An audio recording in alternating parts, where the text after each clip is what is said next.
ይህ ወጣት ጊዜ እንዳይቀድማችሁ ጊዜን ግጠሙት ብሎ የተናገረውና ያስተላለፈው ሜሴጅ እጅግ በጣም ልብን የሚነካ ነው።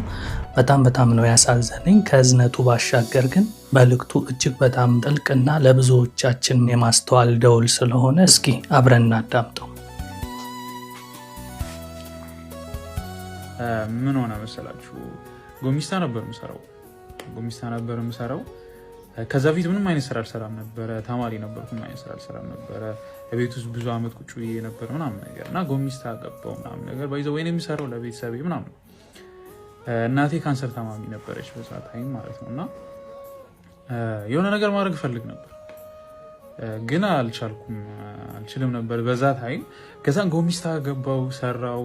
እንደምታውቁ ጎሚስታ ብዙም ብር የለውም ታውቃላችሁ። እና ትንሽ ነው የምታስቀምጡት። እሷን አጠራቀምኩ ምናምን ነገር።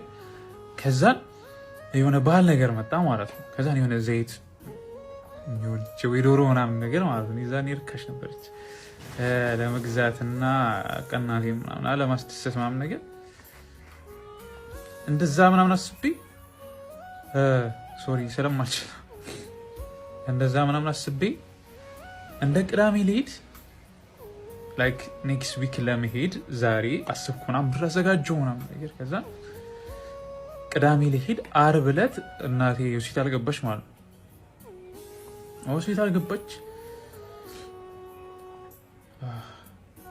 ያ ይሆናል ይዛችሁ ቤቱ ስገቡ ምናምን ያለው ስሜት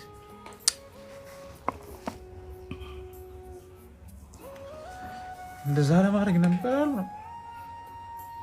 ያው እዛም የሚያሳዝነው አልወጣችም ከዚህ ሆስፒታል አረፈሽ ማለት ነው።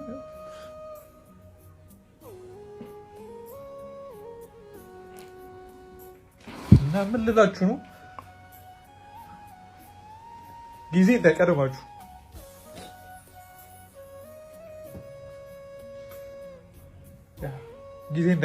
ጊዜን ግጠሙት። ጊዜ እንዳይቀድማችሁ ለማለት ነው። ባላችሁ ነገር ስድስቱ ቤተሰቦቻችሁ እግዚአብሔር ትንሽ ምትሆን ትችላለች፣ ብቻ የሆነ ነገር አድርጉና ቶሎ ብላችሁ ለምን የ10 ብር ካርድ ነው ዛሬ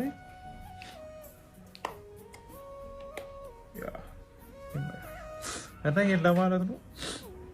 ጊዜ እኔ ስለማልችል ነው እንደዚህ ሳወራ ምናምን ነገር ይቅርታ። እና ጊዜ እንዳይቀድማችሁ ምናምን